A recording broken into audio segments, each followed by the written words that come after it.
Well, welcome everybody to this Gilligan Sheppard panel session on some of the burning issues surrounding COVID-19 presently. Today we have for you Bruce and Michael, who are going to provide some of their thoughts on a number of questions we've got to put to them. So with that, welcome gentlemen, and we'll make a start. So Michael, what do you see as some of the risks to businesses that they may face post-lockdown? I think post-lockdown there are many risks. I think fundamentally for a lot of businesses, their ability to generate revenue/income. Sam Walton, founder of Walmart, famously said, I'm pretty sure it was him, the customer or the client is the ultimate boss. They choose where they get to spend their time and their money. Given the way that we've been in this lockdown for 4 odd weeks, a lot of those buying patterns have changed, channels to market have changed. I think businesses are going to emerge when they finally emerge, faced with their clients, their previous clients and customers now having many choices and developing different buying patterns. So I think being able to financially survive and generate that income is important.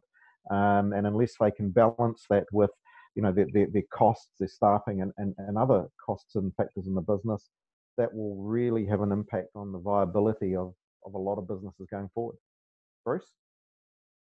Yeah, in addition, of course, to the risk of customer loss and attrition, businesses may find that many of their suppliers are no longer in business as well, and they may well have to transition where they get critical services and or product from in order to satisfy the demand they have.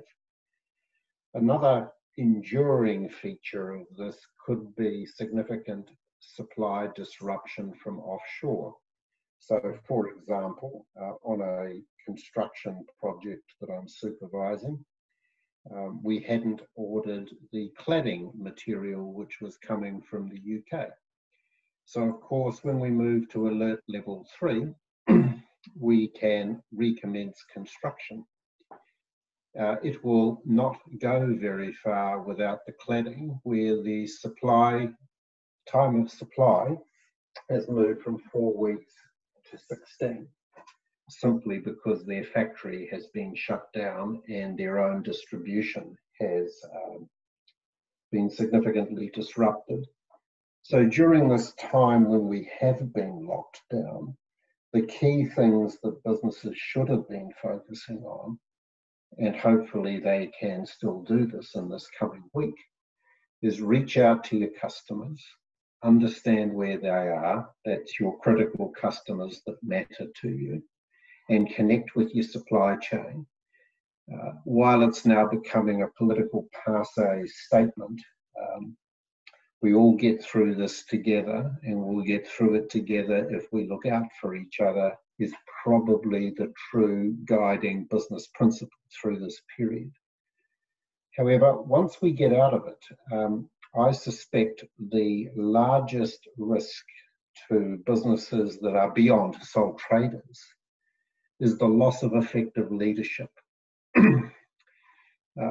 Leadership involves courage, it involves taking people on a journey, it involves keeping your team safe, it involves a lot of things.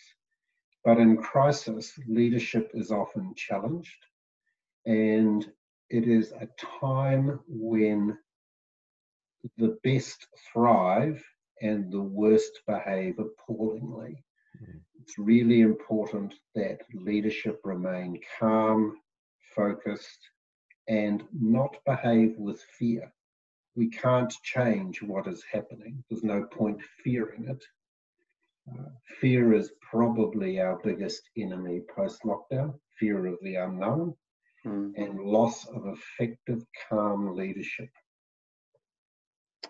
Right. And so, Michael, how do you think businesses can address some of the uncertainty associated with post-lockdown? Look, I think every business will be different, but the key fundamentals, and I think Bruce just touches on that point, is around that effective leadership. And I think one of the real factors that are associated with a business post post-lockdown will be having that calm, direct leadership, but being able to not only lead the people, but it's also around being able to articulate your purpose. You know, how has that changed? Has your purpose for the business remained intact, or how has that changed? And once a business has a clear grasp of its purpose, then being able to lead their way through it is going to be a key to developing, you know, the post-lockdown environment. I think the other point is important that they need to be working now in terms of looking at their supply chains, looking at authentic engagement with their clients and customers. I think that's a really, really important part. I think we have seen some what you call opportunistic or bad behaviour, but certainly not a lot. And anecdotally, I think in New Zealand we've been quite fortunate that it hasn't been as bad as in other countries, for example. So I think if they've got a clear purpose, they're engaging with their client customer base, looking after their staff, and having that connection with their supply chain in this post lockdown era, you know, they'll be real key factors to success. Bruce, anything else to add to Michael's comments? When you live in a period of maximum uncertainty, which we now do, and you have no control over it, of course, it is easy to succumb to fear. The safest way to manage uncertain things is to focus on the things you can control and influence, and be guided by the future you want to achieve. So if you say, the world is now a blank page, we don't know what it will look like in terms of how different it will be to how it was before. Instead of focusing on, oh my God, there are all these threats and changes, ignore all of that and say, if I had a blank page, what world would I want to live in? And what can I do that's within my control to guide the world to the future I would like to have? So focus on nirvana for you, focus on nirvana for your community, and work consistently to achieving it will give you considerably more peace than fretting about the things you have no control over. Bruce, can I just ask on that? You know, your comment around fear, and I think, you know, you made it clear about, you know, fear can be a real challenge and cause and enhance the uncertainty, but that doesn't mean you should be, or there's anything bad in being scared. You know, I think from a human perspective, the healthy side of fear is awareness. Okay, if you don't want to be eaten by a saber-toothed tiger, you need to be aware that it's there. But if it jumps out in front of you, there's no point being scared of it, because it's going to eat you if you're scared of it. You're better to stick a spear through its eye, right? So the subtle line between fear and awareness is important. If you're naively foolish and are not aware of risk, it sure as hell will consume you. But if risk forces you to the point of paralysis because of fear, then the risk will subsume you with a certainty. So is the big question then around how to quantify and manage risk? If you have a greater awareness, you're doing all the things you think you should be doing, being able to quantify and manage or mitigate risk becomes a greater challenge when there is so much uncertainty beyond what you can control. That's also true. You can spend an awful lot of time examining every conceivable thing that could ever go wrong, to the point that you have no time to consider anything that could possibly go right. So there has to be it's classic heat mapping, where you focus on risks that would be cataclysmic and a high probability, and you largely ignore the rest, and you figure if they emerge, you'll deal with them when they emerge. Now, what this pandemic was a really low probability. Actually, it wasn't a low probability, but most businesses would have expected it to be a low probability, with a potentially high impact that would have fallen outside of their classic risk management planning.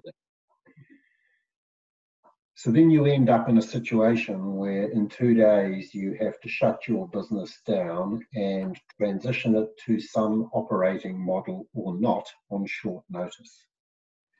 That's a true test of a leader and a team's ability to actually execute in crisis. And if they pass that test and they remained resilient through this, a lot of the risks we worry about are dealt with by the ability to imagine, the ability to pivot, and the ability to get on with the job and be resilient through adversity. Most risk doesn't need to be worried about if you have those features about you. Yeah, I think one of the things, and just following on from that, I guess, is over the past few weeks, we've all heard the comments along the lines of, well, being locked down at home has been quite a good thing for our businesses because we've actually had to pause and take a breath. And so with that in mind, I'd just be interested in your collective thoughts on why you think re-evaluating business purpose is important, Michael.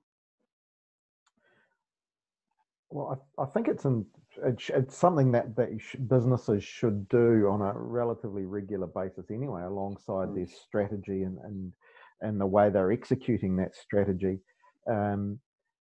Especially now in these times, and Bruce just touched on it, I think, if you can execute during a crisis and you may have to pivot, post the crisis, reevaluating has the purpose of your business changed? Has that been forced upon you? Is it actually something that you're comfortable with? And I think, the leaders in the business do need to have a view or take that time out to reevaluate it, because it'll give you the affirmation or the confidence to continue doing what you're doing, either from that pivot or reevaluating how your business may operate post this. And I think one of the real unknowns is, as you go through that, is you've got a fair certain idea on how you're coping, but it's how do you think others are going to cope, whether they be your governments, your supply chain, your customers. It's that piece that you'll know when you know. But if you're clear about your purpose and you can articulate that, then at least you have a very firm foundation to be able to drive the business post this, whether it's talking to the bank about your facilities and what funding requirements you have, or talking to your shareholders about tipping in more capital, or to your supply chain because you've faced massive disruption, or your customers who are now faced with different choices and views of you and your business. At least being true to your purpose does provide a pretty solid platform to talk to others about your business. Chris?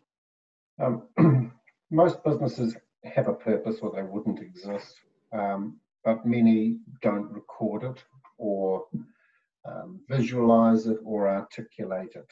It's very hard to get people galvanized to simply survive if there is no reason to survive. So a crisis like this is always a test for the strength of your pre-event purpose. Does it hold people together? Does it have them strive to continue breathing? If there is no point breathing, it is easy to stop, right? And that's true of life, it's true of business, it's true of all organisms. If you don't have a reason to live, you won't have a will to live. So once you get through this and you have endured the arduous task of survival and you come out of it, you will either be a walking dead, i.e. you will have survived, but you won't know why you've survived, so you may as well be dead. Or you won't have survived, in which case you're dead. Right? Now, to avoid being a walking dead, you actually have to re-examine the purpose that got you through it and actually examine whether that purpose is still true, because the journey will change in everyone what's important to them.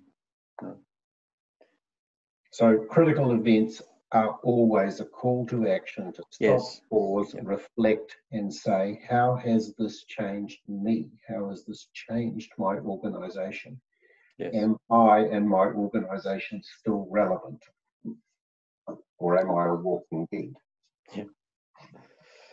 Right. Well, certainly we've seen the government every single day through this crisis, putting out their messages and obviously keeping or trying to keep the New Zealand public informed as much as possible. Do you see the government as being more of a help or hindrance as we move through this period of uncertainty, Michael? Hindsight is always 20/20, and I guess we really will know when we look back. They're necessary evil, and you just have to wonder where the cure is worse than the disease in some aspects, and I know a lot of people are questioning that. I think one of the impacts they're going to have, they will certainly be impactful post this. Help or hindrance, I guess time will tell. But a lot of the economic settings of our economy will have changed. Increased debt levels, the access around our boundaries and borders is going to provide challenges. Traditionally our large export earners are going to suffer, i.e. your tourism sector, which impacts on the revenue that the tax base, something you're familiar with, Richard, and the impact that will have on the government's ability to do the things that it wants to do, whether they are infrastructure or whether they are social-minded expenditure. So there will be an impact, and I think depending on what happens to certain parts of the economy, for example, the house buying, the real estate part is something which is a real driver of the New Zealand economy, will have an impact on the risks people are willing to take, either for new ventures or invest in new opportunity. That remains an unknown. But there certainly will be a significant impact on some of those key settings of the economy. Bruce, your thoughts? Government, hindrance or helpful? I think hindrance or enabler is a personal judgment. There are times when governments are hindrances and there are times when they're enablers. At one end of the spectrum, the libertarians think government is always a hindrance, and at the other end of the spectrum, the communists think governments are always enablers, and the full spectrum in between. Yes. They are what they are. I guess it is preferable to have this form of government we have over some alternative form of tyranny. Yeah. And I guess a final thought for the day from each of you in respect of what do you think the long term now looks like for businesses in New Zealand? Michael. Define long term. For some people going through this long term is Monday. Yes. So let's say 2021 maybe. Well, it will be different to what it was before. Look, if the economy starts to generate, will there be an influx of new ideas, new opportunity, new businesses? Yeah, I think there's bound to be. I think we will be different. I think depending on the sort of spike we get in COVID-19 as we move out of level 3, whether we move to a level 2 or back to a level 4, I think will determine what that looks like. But I think there's an underlying resilience in terms of our, the New Zealanders and our economy. But so much of it will depend on how other countries and other economies rebound around the world. They often talk about, and I recall back to the GFC, people looking for green shoots. If we start to see parts of various economies starting to do well and develop some traction, then I think that almost will be contagious, just like the recession tends to be contagious. So if I was to look forward 12 months from today, I think we'd be looking back at how we went through this and going, boy, didn't we do well? Or it could have been much worse than what it was. But I think touching on Bruce's point earlier, which I think is a really good one, focus on the things you can control. Yep. And, don't sweat the stuff that you can't actually impact until you actually have to deal with it and face it. And you never know, at that point, you'll have other options than you think you might have today. Very good. Bruce, final comment? Everyone always overestimates what a calamity will look like. They just do. Me included.